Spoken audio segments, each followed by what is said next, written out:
Bonjour, on va commencer cette première vidéo de vanillacademy.com.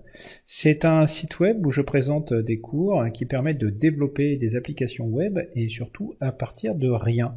Voilà, pour développer ces applications web, je n'utilise aucun framework, que les langages de base de la programmation des applications web, c'est-à-dire HTML, CSS et JavaScript.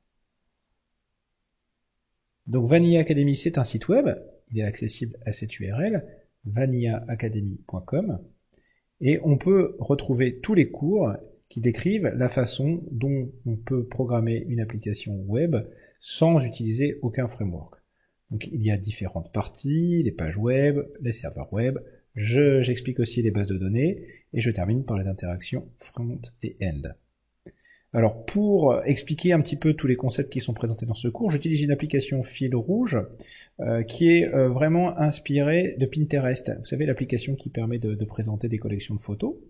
Voilà. Et on peut voir l'application qu'on développe à la fin, hein, quand on a vu tous les cours. Donc c'est vraiment très ressemblant à Pinterest. On peut voir des images, on peut prendre une image, ajouter des commentaires, voir l'image d'après, etc., etc. On peut bien sûr se connecter à son compte, etc., etc. C'est très très similaire avec l'application Pinterest. Donc commençons le premier cours qui traite des serveurs et des pages web. Donc l'objectif est de bien comprendre les concepts élémentaires d'une application web et de voir un petit peu les relations qu'il y a entre la page web et un serveur web. Alors je vais commencer par présenter trois concepts fondamentaux. Le concept de la page web, le concept du serveur web et le concept bien sûr du navigateur web. Alors j'utilise cette illustration de Dali, hein, donc le peintre Dali, donc là c'est Galatea des sphères, pour expliquer le fait que quand on voit une page web, on a l'impression de voir une seule peinture, une seule image, mais il faut bien comprendre que cette image, elle est faite de plusieurs ressources. Donc c'est ce que je trouve la relation avec cette peinture, avec ces fameuses sphères. Donc finalement, une page web, c'est fourni par un ou plusieurs serveurs web, et l'objectif, c'est qu'elle soit affichée dans le navigateur web. La page web, comme je viens de le dire, est constituée de plusieurs ressources. Voilà. Donc ces ressources sont nécessaires à l'affichage de la page web. Il y aura du code HTML, bien sûr, c'est la colonne vertébrale de la page web, mais aussi une feuille de style, des images, du code JavaScript, etc. Donc une fois qu'on a bien compris ça, eh bien, on a deux éléments, deux entités importantes. D'un côté, le serveur web, de l'autre côté, le navigateur web. Le serveur web, l'objectif, c'est de fournir les ressources qui constituent les pages web. Donc le serveur web, c'est un programme, il s'exécutera sur un ordinateur, il sera accessible via Internet. Le navigateur web, quant à lui, c'est aussi un programme, mais lui, son objectif, ça va être de demander des pages web à un serveur web. Donc on a une communication qui s'effectue entre le navigateur et le serveur web, et cette communication se fait à l'aide du standard HTTP. Donc là, on a trois concepts importants, le concept de page web qui est composé de ressources, le concept de serveur web qui fournit ces ressources, et le concept de navigateur web qui, lui, va demander des ressources à des serveurs web. Et finalement, c'est tout ça le web. Le web, ce n'est que l'ensemble des pages web qui sont fournies par les serveurs web qui sont connectés à Internet. Allez, on va commencer directement dans le concret et on va développer une application web et c'est la plus petite application web qu'on va faire, le plus petit serveur web parce que finalement ce serveur web il ne contiendra qu'une seule ressource, un document HTML, donc il ne permettra de visualiser qu'une seule page web et les navigateurs qui feront appel à ce serveur web, qui demanderont cette page web, recevront cette page web et cette page web elle sera vraiment très très simple. Donc ce plus petit serveur web, il est composé de deux fichiers. Quand on doit programmer cette application web, on va faire deux fichiers. Un fichier ici index.html, c'est notre fameuse ressource, c'est la page web qui est contenue dans ce serveur web, et un fichier serveur.js, qui lui contient le code qui décrit la façon dont ce serveur web va s'exécuter. Allez, je commence par le côté droit avec la page HTML. Donc la page HTML, elle est là, c'est du texte. Alors si vous ne connaissez pas la syntaxe HTML, pas grave, on verra ça dans le prochain cours. Mais c'est du texte avec des marqueurs un peu particuliers dans ce texte. Ici des chevrons, là des termes un peu particuliers. On voit qu'il y a une coloration syntaxique. Et je ne vais pas détailler l'intégralité de HTML maintenant, c'est pas le propos, mais juste vous expliquer qu'il faut comprendre que ce qui sera affiché par le navigateur web se situe entre ces deux balises. On appelle cela des balises. Balise body ouvrante, balise body fermante. Et en fait là on voit il y a simplement une chaîne de caractères. Bonjour, c'est la seule page que j'ai.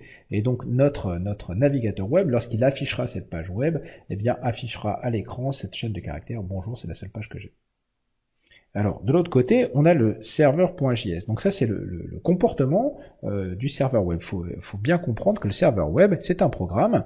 Donc là, ici, on a le code de ce programme qui est tout petit, qui fait que 14 lignes. Et ce programme, son unique objectif, c'est de répondre aux requêtes qui seront faites par le navigateur. Il répondra à ces requêtes en envoyant des ressources. Ici, la seule réponse qu'il fera, c'est qu'il fournira le fichier index.html, quelle que soit la requête qui lui sera faite. Alors, j'explique rapidement ce code. Ce code, au tout début, on va utiliser le framework Node.js. Donc, c'est un framework de programmation en JavaScript que j'utilise, qui est un framework très connu. Donc, on utilise Node.js, on importe le package HTTP qui est fourni nativement avec Node.js. Donc, on obtient ici une référence vers un objet HTTP. Et grâce à cet objet, on peut demander la création d'un serveur. On stocke ce serveur dans une variable ici, enfin, c'est même une constante, la constante serveur. Donc une fois qu'on a ce serveur, on va pouvoir l'initialiser bien sûr, mais avant de l'initialiser, on va pouvoir décrire son comportement lorsqu'il recevra des requêtes. Donc c'est ce qui est fait ici, dans ces lignes de la 4 à 8 là. Donc que va faire ce serveur lorsqu'il recevra une requête? Ça s'écrit comme ça, server.onRequest. Donc qu'est-ce que tu fais quand tu reçois une requête? Eh bien tu exécutes ça, ces parties-là, c'est une fonction. Et que fait cette fonction? Elle est très simple, elle utilise le file system, c'est pour ça que j'ai utilisé la ligne 4, là, require file system. Elle utilise le file system, elle va lire un fichier, le fameux fichier index.html, et elle va, dans la réponse, donc dans la réponse à cette requête, elle va écrire ce fichier. Donc finalement, quelle que soit la requête qui sera envoyée à notre serveur, eh bien, il va répondre en fournissant le document texte qui est contenu dans le fichier index.html. Alors les dernières lignes sont relativement simples, ça permet juste de démarrer le serveur. Donc je le démarre moi sur ma machine propre, sur le port 8080, j'expliquerai ces notions plus tard, et ces lignes-là permettent de démarrer le serveur. Alors on va vraiment coder cette application pour vous montrer que c'est vraiment assez simple. Donc j'utilise pour ça un éditeur de code, moi j'utilise Visual Code. Donc je vais ouvrir un répertoire, donc le répertoire chapitre 1, hop, il est là. Et dans ce répertoire, je vais créer les fameux deux fichiers que je viens de vous présenter, index.html et serveur.js. Alors comme je suis un tout petit peu feignant, je vais aller chercher sur le site web le code source, hop, qui sont donnés directement dans le serveur. Donc là j'ai le code source de la page HTML, je le copie, je retourne sur mon éditeur de code, je le mets ici, CTRL V, c'est sauvé, et je n'ai maintenant plus qu'à recopier le code du serveur, c'est le code que je viens de vous présenter, il est là, je le copie, je reviens sur le serveur, et je peux le sauver. Donc rien qu'avec ces deux fichiers, je vais pouvoir exécuter mon serveur, et donc exécuter mon application. Je vais ouvrir un éditeur terminal, et je vais demander à Node, donc c'est uniquement on fait Node, d'exécuter, de lancer ce serveur, serveur.js. Et il me dit que le serveur a bien démarré. Je n'ai plus qu'à vérifier cela en lançant mon navigateur web. Je vais créer un nouvel onglet et je vais aller sur l'URL de mon site. Voilà. Alors essayons d'expliquer un peu plus précisément ce qui s'est passé. J'ai déployé mon plus petit serveur web. Donc j'ai pris un ordinateur, moi c'est mon ordinateur portable, mais vous pouvez faire cela avec n'importe quel autre ordinateur, pourquoi pas un Raspberry Pi. il faut qu'il y ait un Node.js qui soit installé sur cet ordinateur, et puis ensuite il faut copier ces fameux deux fichiers sur votre ordinateur. Donc là j'ai le fichier index.html, et là j'ai le fichier server.js. Ensuite j'ai lancé une commande, donc la commande que j'ai lancée c'est node, c'est l'exécutable que je vous ai montré ici, suivi du nom du fichier JS. Donc dès que j'ai lancé ça, eh bien mon serveur web était en attente de requêtes de la part de navigateur web. Alors j'ai fait ensuite, j'ai ouvert un navigateur web, là c'est mon navigateur web, et j'ai tapé, c'est ce qu'on appelle une URL. Voilà, j'ai tapé une URL, donc c'est-à-dire l'adresse, j'ai tapé l'adresse de mon serveur, localhost 2.8080, c'est ce que j'avais écrit dans le code, et j'ai demandé à mon serveur, donne-moi une page web. Donc il y a une requête qui est partie vers le serveur, donc ça c'est du protocole HTTP, je détaillerai ça dans un chapitre prochain. Et cette requête a fait que mon serveur il a répondu, et il m'a donné une réponse, et cette réponse, eh bien, ça a permis à mon navigateur, donc là il y a eu la réponse, ça a permis à mon navigateur de recevoir donc le contenu de ce fichier. Il n'a pas reçu le fichier, hein. Il a reçu le contenu, je préciserai ça aussi par la suite, mais il a reçu le contenu de ce fichier, hop, à travers le réseau, à travers Internet. Donc il a reçu du texte, et lui, le navigateur, eh bien, il a affiché ce texte. Donc on appelle cela le painting. Je présenterai ça aussi par la suite. Allez, maintenant on va un peu plus loin, et on va faire un serveur avec deux pages. Pas une seule, mais deux, et on va voir que ça complique un tout petit peu le travail, et c'est ça le but d'une application web ensuite, c'est de construire une application avec plusieurs pages, qui ait des interactions entre ces pages. Alors comme il y a deux pages, eh bien il y a deux fichiers HTML. Donc là, vous reconnaissez un tout petit peu la première page, index.html, et là ça sera la deuxième page, donc ça sera la page numéro 2, donc en fait, hop, je vais l'appeler tout simplement page 2. HTML. Alors j'ai utilisé, je présenterai ça aussi dans le cours sur HTML, j'ai utilisé une nouvelle balise ici, tac, cette petite balise A là que vous voyez ici me permet d'ajouter une référence, donc c'est un lien hypertexte. Donc dans cette page, lorsque le navigateur va afficher cette page, il va écrire cette chaîne de caractères, donc cliquez ici pour afficher la page 2, et quand l'utilisateur va cliquer sur cette chaîne de caractères, eh bien il demandera au serveur web de lui donner la deuxième page, la fameuse page 2. Alors là on a la page 2 elle est vraiment très simple, hein, c'est simplement une chaîne de caractères, c'est la page 2. Et ce qui va nous intéresser maintenant, eh bien c'est notre serveur.js qui est un peu plus compliqué. Pourquoi il est un peu plus compliqué? Parce que maintenant il doit fournir soit la page index.html, soit la page 2. Donc si on regarde, le gros changement par rapport au code que j'ai décrit auparavant, c'est ici. Ça se retrouve ici, dans cette zone, là, sur qu'est-ce qu'il fait lorsqu'il reçoit une requête. Et bien maintenant, il va devoir faire un choix. C'est soit la deuxième page, soit la page index. Donc là, j'ai facilité la lecture de ce code. Les lectures des fichiers se font ici. Donc on a read file sync, là, donc on lit le fichier index.html, et ici on lit le fichier page2.html, et on rentre leur contenu dans ces deux constantes. Donc là, quand le serveur reçoit une requête, qu'est-ce qu'il fait? Eh bien, il va regarder l'URL de cette fameuse requête. Et si l'URL, eh bien, c'est égal à /page 2, alors il va fournir la deuxième page.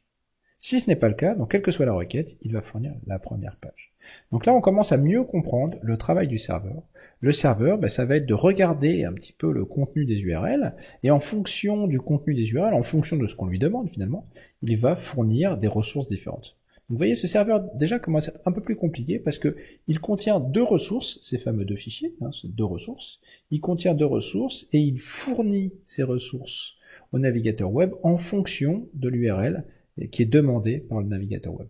Donc on va avoir une relation entre le navigateur web va demander une ressource particulière à l'aide d'une URL, et en fonction de cette URL, on va lire des fichiers, et on va fournir le résultat sous forme textuelle. Bien, on va coder ce nouveau serveur avec ces deux pages. Donc là, j'ai arrêté mon serveur, je vais écrire le nouveau code du serveur, écrire le nouveau code de index.html, et bien sûr, il faut que je crée la deuxième page 2.html. Alors, je suis toujours aussi feignant, je vais aller chercher le code source sur le site web. Donc voilà, on a un serveur web avec 2 pages. Je vais prendre, ça c'est quoi? Ça c'est la page 2. Donc je copie la page 2. Je viens sur mon éditeur. Je sauve la page 2. Je prends le code. Ah, je me suis trompé, ça c'était la page 1. Alors, hop, excusez-moi. Je reprends la page 1, donc c'est index.html. Voilà, ça c'est la page 1. Je prends la page 2, qui est beaucoup plus simple. Copie. Je viens sur la page 2, et donc, je copie le bon code de la page 2. Il ne me reste plus qu'à coder le nouveau code du serveur. On voit bien qu'il y a bien le if ici. Donc, je copie ce nouveau code du serveur. Je le remplace. Je sauve. Et donc, je peux exécuter à nouveau mon serveur. Il tourne, il s'exécute. Et je peux maintenant, toujours pareil, créer un nouvel onglet. Et voilà. Donc là, je vois l'effet du lien hypertexte. Donc c'est ce que je vous montrais ici avec cette nouvelle balise. Donc là, j'ai la page index.html, et quand je clique dessus, je vais maintenant vers la page 2. Alors précisons ce qui s'est passé. Là, j'ai déployé la version 2 de ce serveur, toujours pareil, sur un ordinateur qui contient Node.js. J'ai mis les 3 fichiers. Donc là, ici, j'ai la page 1, donc index. Là, j'ai la page 2, page 2. Et là, j'ai la nouvelle version de mon serveur. J'ai exécuté ce serveur, toujours pareil, node server.js. Et donc, dès que j'ai exécuté ce serveur attendait les requêtes du navigateur. Donc là, qu'est-ce qui s'est passé? J'ai mon navigateur qui a envoyé une première requête. Cette première requête, l'URL, elle ne pointait pas par page 2, donc j'étais dans le else. Ici, je suis dans le else, si vous arrivez à voir ce qui est écrit. Donc ça veut dire que j'ai retourné la page d'index, donc cette page ici. J'ai retourné du texte, le navigateur a fait le fameux painting, on verra ce que c'est au cours prochain. Et donc il sait que lorsqu'il y a cette balise particulière, le A, donc c'est un lien hypertexte, et donc il doit afficher ce texte et permettre de cliquer dessus. J'ai cliqué sur ce texte, et donc en cliquant sur ce texte, j'ai envoyé une nouvelle requête à mon serveur qui, ce coup-ci, m'a envoyé la deuxième page, et donc j'ai pu afficher le contenu de cette deuxième page. Voilà, on a fini ce premier chapitre. Donc ce qu'il faut retenir, c'est essentiellement 3 choses. Que le web est composé de pages web. On a les pages web qui sont contenues dans les serveurs. Elles sont fournies donc par les serveurs web. Donc lorsqu'on veut développer une application web, il faut développer les pages web, mais aussi le serveur, le fameux code du serveur qui va gérer ces fameuses requêtes. On a vu cette notion d'URL qui permet de localiser des ressources web, des pages web. C'est utilisé par le navigateur pour exprimer sa demande. Donc vous avez vu, soit je saisis ça dans l'URL, soit lorsque je clique sur un lien hypertexte, eh bien ça va directement me demander la ressource. Enfin, on a vu que les navigateurs web et les serveurs web communiquent via Internet en utilisant le protocole HTTP. On n'est pas rentré dans les détails du protocole HTTP, mais on a bien compris qu'il y avait une communication qui était faite entre les navigateurs web qui vont demander des ressources et les serveurs web qui vont fournir ces ressources. Voilà, on en voit bientôt plus dans les cours suivants.